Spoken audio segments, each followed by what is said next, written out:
bekerjasama bagi kepentingan rakyat dan negara. Baik, ketika ini kita ke pentas utama untuk sama-sama kita beri tumpuan untuk amanat yang amat berhormat Perdana Menteri Malaysia.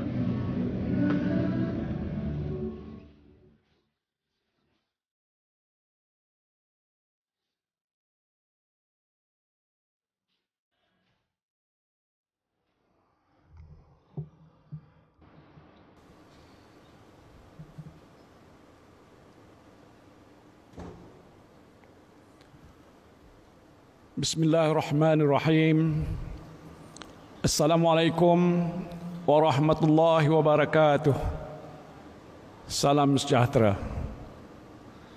Tuan Yang Terutama Yang di-Pertua Negeri Sarawak, Tun Pihin Sri Haji Abdul Taib Mahmud, dan yang amat berbahagia Tuan Puan Dato' Patinggi Hajah Ragat Kurdi Taib, Yang Amat Berhormat Dato' Patinggi Dr. Abang Haji Abdul Rahman Zohari bin Tun Dato' Abang Haji Openg, Ketua Menteri Sarawak, dan yang amat berbahagia Dato' Amar Hajah Jumaani Tun Tuanku Haji Bujang, yang berbahagia Dato' Haji Aidi bin Mokhtar, Menteri Undang-Undang dan Hal Ehwal Anak Negeri Sabah, mewakili yang amat berhormat Ketua Menteri Sabah, dan yang berbahagia Datin Hajah Faridah binti Muhammad, Yang Berhormat Datuk Saifuddin bin Abdullah, Menteri Komunikasi dan Multimedia,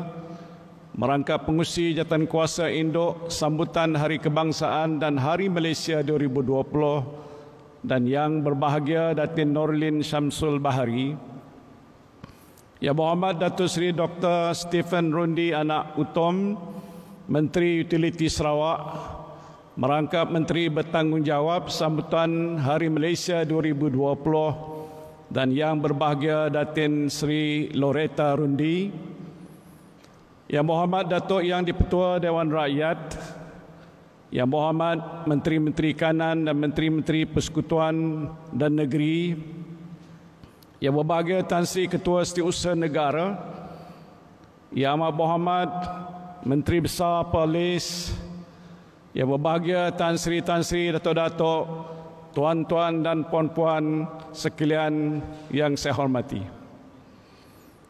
Alhamdulillah, syukur kehadrat Allah Subhanahu wa Ta'ala, kerana dengan izin dan limpah kurnia-Nya kita dapat bersama-sama meraihkan sambutan Hari Malaysia bagi tahun 2020 pada malam yang berbahagia ini. Terlebih dahulu saya ingin mengalu-alukan kehadiran Tuan Yang Terutama Tun Pihin Sri Abdul Taib Mahmud dan Tuan Puan ke majlis kita pada malam ini, yang menandakan betapa penting dan signifikannya sambutan Hari Malaysia bukan sahaja kepada rakyat di Sarawak tetapi juga seluruh rakyat Malaysia. Terima kasih saya ucapkan di atas keberangkatan Tuan Yang Terutama dan Tuan Puan. 16 September adalah satu tarikh yang amat simbolik dan bersejarah. Pada pagi hari ini 57 tahun yang lalu, almarhum Tengku Abdul Rahman Putra, Perdana Menteri Malaysia yang pertama, telah mengisytiharkan pembentukan Persekutuan Malaysia. Sambutan Hari Malaysia pada 16 September setiap tahun adalah untuk mengingatkan kita bahawa pembentukan Malaysia tidak datang bergolek dalam sekelip mata. Sebaliknya, ia adalah hasil perjuangan rakyat dan pemimpin kita terdahulu yang mahu melihat lahirnya sebuah negara Malaysia yang merdeka dan bersatu padu. Semenjak detik pembentukan Malaysia, kita telah berjaya menempuh liku-liku cabaran sehingga menjadi sebuah negara yang bebas, berdaulat dan berkemajuan pada hari ini. Justru adalah menjadi tanggungjawab kita sebagai rakyat Malaysia yang setia dan cintakan tanah air untuk terus mempertahankan keamanan, keharmonian dan kemajuan yang kita kecapi selama ini. Saya percaya hari ini juga adalah hari yang cukup bermakna untuk Sarawak. Negeri Bumi Kenyalang ini telah menjadi tuan rumah sambutan Hari Malaysia buat kali kedua berturut-turut. Sambutan yang diadakan di Bandar Sibu pada hari ini, yang penduduknya terdiri daripada pelbagai etnik, agama dan latar belakang sosial, merupakan cerminan kepelbagaian rakyat Malaysia yang hidup secara aman dan harmoni di negara kita. Inilah lambang perpaduan rakyat Malaysia yang kita raikan pada hari ini. Saudara dan saudari yang saya kasihi sekalian, sambutan Hari Malaysia pada malam ini merupakan kemuncak sambutan Bulan Kebangsaan yang telah pun saya lancarkan pada 28 hari bulan Julai yang lalu. Majlis ini diadakan dalam keadaan kita masih lagi berjuang memerangi wabak COVID-19. Beberapa kawasan di negara kita termasuk di Sabah mencatatkan peningkatan kes-kes baru COVID-19.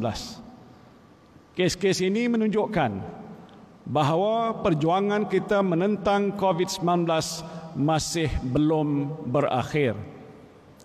Justru kita semua mestilah sentiasa berwaspada untuk menghadapi ancaman wabak ini dengan sentiasa mengamalkan norma-norma baru kehidupan seperti yang disarankan oleh Kementerian Kesihatan Malaysia. Pada masa yang sama, tumpuan kerajaan pada ketika ini ialah untuk memulihkan sektor-sektor ekonomi negara yang terjejas akibat penularan wabak ini. Kerajaan telah pun mengambil langkah-langkah proaktif sejak dari awal dengan menyalurkan bantuan kepada semua golongan rakyat yang terjejas melalui pelbagai inisiatif seperti pakej ransangan ekonomi prihatin rakyat atau prihatin dan pelan jana semula ekonomi negara atau penjana dengan nilai keseluruhannya sebanyak 295 bilion ringgit. Baru-baru ini Bank Negara Malaysia telah pun menyemak semula unjuran pertumbuhan keluaran dalam negara kasar KDNK sekitar negatif 3.4% sehingga negatif 5.5% berikutan impak COVID-19 yang turut melanda ekonomi di seluruh dunia. Walau bagaimanapun, ekonomi negara kita dijangka pulih pada tahun hadapan dengan unjuran pertumbuhan pada kadar 5.5% sehingga 8% yang dipacu oleh pertumbuhan ekonomi global dan domestik secara berterusan. Saya yakin usaha pemulihan ekonomi ini akan dipertingkatkan melalui belanjawan 2021 yang akan dibentangkan di Parlimen pada bulan November nanti insya-Allah. Kerajaan Persekutuan juga sentiasa memberikan keutamaan kepada pembangunan Sabah dan Sarawak. Baru-baru ini saya telah pun mengumumkan pelan infrastruktur digital, iaitu jalinan digital negara ataupun jendela yang akan dimasukkan dalam rancangan Malaysia yang ke-12. Inisiatif ini adalah selaras dengan komitmen Kerajaan Perikatan Nasional untuk memastikan tiada warga negara yang ketinggalan dalam mengecapi nikmat pembangunan. Ini termasuk penduduk di Sabah dan Sarawak yang kita ketahui sebahagian besarnya agak ketinggalan dari segi memperolehi akses kepada capaian internet berkelajuan tinggi. Pelan jendela adalah hasil kerjasama strategik antara Kementerian Komunikasi dan Multimedia Malaysia KKMM, Suruhanjaya Komunikasi dan Multimedia Malaysia MC dan agensi-agensi berkaitan bersama dengan pihak penyedia perkhidmatan komunikasi utama. Pelan ini merangkumi penambahbaikan komunikasi digital negara secara berfasa. Fasa pertama telah pun bermula dengan usaha memperluaskan liputan jalur lebar mudah alih 4G daripada 91.8% kepada 96.9% di kawasan berpenduduk serta membolehkan 7.5 juta premis mendapat akses kepada jalur lebar talian tetap berkelajuan gigabit. Rangkaian 3G juga akan ditamatkan secara berperingkat hingga akhir tahun 2021 bagi memantapkan rangkaian 4G serta memperkukuhkan asas bagi rangkaian 5G. Fasa kedua, iaitu peralihan kepada rangkaian 5G akan menyusul selepas tamatnya fasa pertama. Pastinya penduduk Sabah dan Sarawak adalah antara yang bakal menerima manfaat daripada pelaksanaan pelan ini. Di Sabah, sebanyak 35 menara baru dan 1,048 alat pemancar komunikasi di menara sedia ada akan dinaik taraf secara komersial bagi meningkatkan liputan 4G. Di Sarawak pula, sebanyak 49 menara baru dan 825 alat pemancar komunikasi di menara sedia ada akan juga dinaikkan taraf secara komersial. Kerajaan Persekutuan akan terus memantau kemajuan pelaksanaan pelan ini secara yang menyeluruh. Saya yakin dengan adanya sokongan padu dan kerjasama erat antara kementerian, agensi yang berkaitan dan kerajaan negeri, pelan jendela ini pastinya akan mendatangkan banyak faedah kepada rakyat kita. Saudara dan saudari yang saya kasihi sekalian, Kerajaan Perikatan Nasional senantiasa komited untuk memastikan hak-hak bagi Sabah dan Sarawak seperti mana yang terkandung di dalam Perjanjian Malaysia 1963 terpelihara. Di peringkat awal pembentukan Kabinet Kerajaan Perikatan Nasional, saya telah pun mewujudkan satu portfolio khusus mengenai hal ehwal Sabah dan Sarawak di Jabatan Perdana Menteri yang dipertanggungjawabkan kepada Menteri di Jabatan Perdana Menteri, iaitu Yang Berhormat Datuk Seri Panglima Dr. Maximus Ongkili. Selain itu, Mesyuarat Jemaah Menteri pada 9 September yang lalu telah bersetuju untuk menubuhkan majlis khas mengenai Perjanjian Malaysia 1963 yang akan dipromosikan oleh saya sendiri sebagai Perdana Menteri. Majlis khas ini akan turut dianggotai oleh Yang Amat Berhormat Ketua Menteri Sarawak, Yang Amat Berhormat Ketua Menteri Sabah, Menteri-Menteri Persekutuan dan ahli-ahli lain yang akan dilantik mengikut kesesuaian, kelayakan dan bidang kepakaran masing-masing.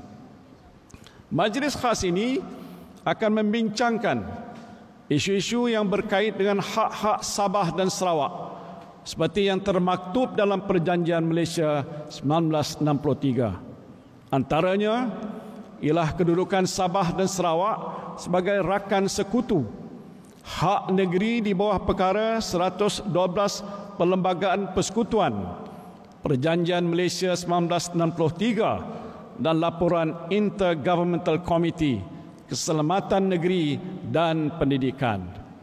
Majlis khas ini akan dibantu oleh jawatan kuasa sedia ada yang telah ditubuhkan di peringkat kementerian dan agensi persekutuan berdasarkan isu-isu yang berkaitan. Saya berharap agar penubuhan majlis khas ini akan dapat merungkaikan beberapa isu yang masih tertangguh berhubung hak dan kedudukan Sabah dan Sarawak selaras dengan semangat Perjanjian Malaysia 1963 dan peruntukan dalam Perlembagaan Persekutuan. Yang penting ialah usaha-usaha untuk membangun dan memajukan kedua-dua negeri ini dapat diteruskan dan dipertingkatkan lagi dengan kerjasama erat antara kerajaan persekutuan dan kerajaan negeri. Saya hendak menyatakan di sini, isu-isu yang dianggap sukar untuk diselesaikan boleh diselesaikan dengan baik apabila kerajaan persekutuan dan kerajaan negeri sehaluan dan sehati sejiwa.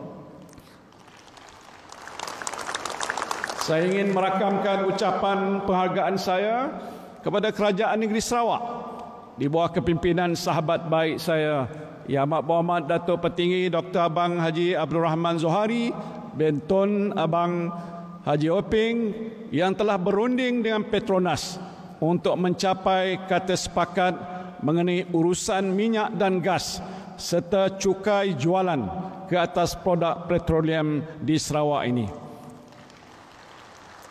Alhamdulillah, isu ini telah berjaya diselesaikan dengan beberapa perincian yang sedang dibincang oleh kedua-dua pihak.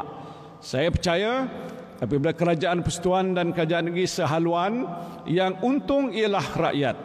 Dan insya-Allah selepas ini rundingan dengan negeri Sabah akan kita mulakan selepas pilihan raya negeri Sabah selesai insya-Allah. Selain itu, soal kedaulatan wilayah juga akan terus kita pertahankan tanpa sebarang kompromi. Saya ingin tegaskan bahawa Sabah dan Sarawak akan terus kekal berada di dalam Malaysia. Kerajaan persekutuan tidak akan tunduk kepada mana-mana desakan oleh pihak-pihak yang cuba untuk mempertikaikan kedaulatan negara kita ini. Kerajaan menerusi Majlis Keselamatan Negara dan agensi-agensi penguatkuasaan memikul tanggungjawab bersama untuk terus mempertingkatkan kawalan sempadan negara bagi mengekang sebarang cubaan untuk menceroboh dan mengancam kedaulatan negara. Ini termasuk melaksanakan Ops Benteng dan meningkatkan penguasaan di kawasan keselamatan khas Pantai Timur Sabah Eskom. Saudara dan saudari yang saya kasihi sekalian, sempena sambutan Hari Malaysia pada hari ini, saya menyeru saudara dan saudari sekalian agar menghayati dengan mendalam makna Hari Malaysia. Inilah adalah hari kita membulatkan tekad, memperkukuhkan azam dan membugarkan semangat perpaduan seluruh rakyat daripada Semenanjung, Sabah dan Sarawak yang bersatu hati sebagai sebuah bangsa yang berjaya dan dihormati. Jadikanlah tarikh 16 September ini sebagai titik pembaharuan semangat perpaduan kita demi untuk membentuk sebuah negara yang bersatu, makmur dan memaruah sejajar dengan matlamat wawasan kemakmuran bersama 2030. Perpaduan rakyat yang berbilang kaum, agama dan wilayah inilah yang menjadi tunjang kekuatan kita sebagai sebuah negara bangsa yang berjaya. Oleh itu, perkukuhkanlah perpaduan, pupuk kerjasama yang lebih erat dan tingkatkan integrasi. InsyaAllah, dengan semangat perpaduan kaum dan integrasi nasional yang jitu, Malaysia yang kita cintai dan tumpahkan sepenuh taat setia ini akan terus berada di landasan yang kokoh untuk menempa lebih banyak kejayaan pada masa yang akan datang. Saya mengambil kesempatan ini untuk mengucapkan selamat Hari Malaysia kepada seluruh rakyat Malaysia walau di mana jua anda berada. Sama-samalah kita berdoa semoga negara kita yang bertuah ini sentiasa dilimpahi rahmat keamanan, kesejahteraan dan kemakmuran yang berkekalan. Saya juga ingin merakamkan penghargaan pada semua pihak yang terlibat menjayakan pengajuran sambutan Hari Malaysia pada tahun ini. Syabas dan terima kasih saya ucapkan kepada anda semua. Terima kasih juga saya ucapkan sekali lagi pada Tuan Yang Terutama Tun dan Puan yang dapat sama-sama hadir untuk meraikan majlis yang amat penting dan bersejarah ini. Terima kasih. Wabillahi taufiq wal hidayah. Wassalamualaikum warahmatullahi wabarakatuh.